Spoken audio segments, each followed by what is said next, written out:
In our increasingly globalized world, new technologies will play a vital role in revolutionizing the way we all communicate. The opportunities presented by the growing digital economy and emerging technologies will help address some of the major challenges that we face, including an aging population and the need to tackle climate change. Pushing the boundaries of technology is a task for pioneers and visionaries, people who will bring the world together in ways that could never have been imagined just a few years ago. People who will make the digital vision a reality. Mobile and digital media products play an incredibly important part in our lives, and in many cases the vital components that enable these devices so effectively come from the UK.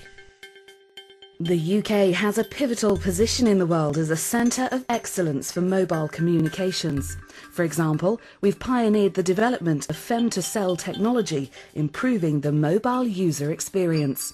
And there are hundreds of other new innovative technology products, processes and services being continually developed.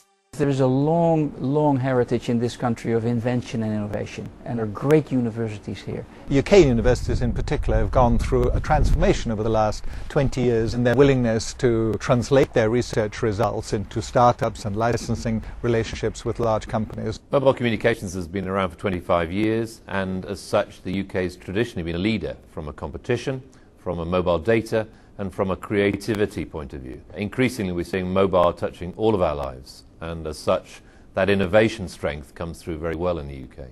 People talked about global information systems for a long time. Science fiction writers, H.G. Wells talked about it. What Tim did was pull the ideas together, the ideas of hypertext, linking documents together over a network, and developed a set of easy to use standards. He made them free because his argument was everyone's got to use it or nobody will use it. That far-sighted view of technology still applies to the developments that continue to take place in the UK. These innovations range from home media, which offers a fantastic array of digital entertainment, to machines that communicate with each other.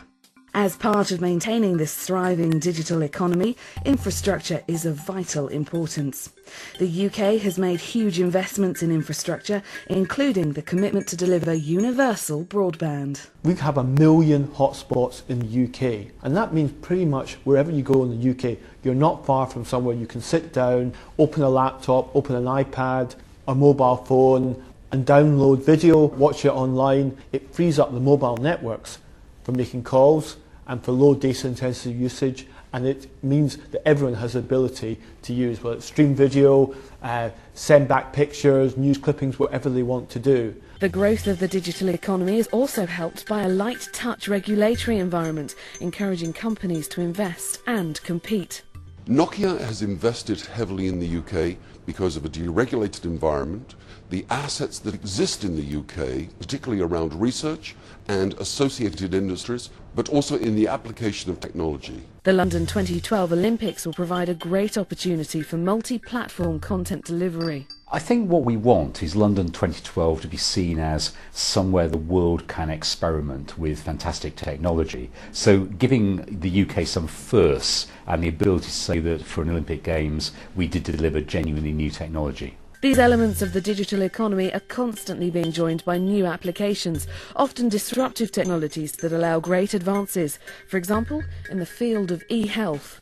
With an ageing society, we know that many more people will need to think about their wellness, but also being cared for in the home, pre-hospital or post-hospital. Another use of technology that's showing tremendous growth is in machine-to-machine communication, the use of wireless communication to remote equipment for everything from the tracking of vehicle locations to adaptive domestic heating systems, from security monitoring to smart domestic energy meters.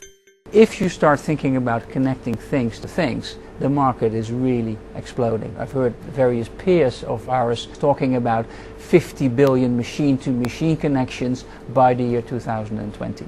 As a result of smart metering, we're able to remove the labour involved, whilst at the same time putting intelligence into houses and businesses to do additional things. The business climate in the UK that's fostered all this technological innovation is one that attracts companies from abroad. UK is a financial centre, and also it's an international communications hub. There is a lot of Chinese investment coming to the UK. Not only are the people here that can help make a company like Nokia successful, but the market in the UK is one that we can constantly learn from. As the digital world continues to grow, those vital components will play an increasingly important role, and many of them will come from the innovative and transformational technology that is the unique strength of the UK. This strength is underpinned by the UK's smart, creative and innovative talent base, our strong and diverse infrastructure and our open, supportive business environment. By working in partnership with you, the UK can foster innovation and create global success for today, tomorrow and the future. UK technology, the vital component.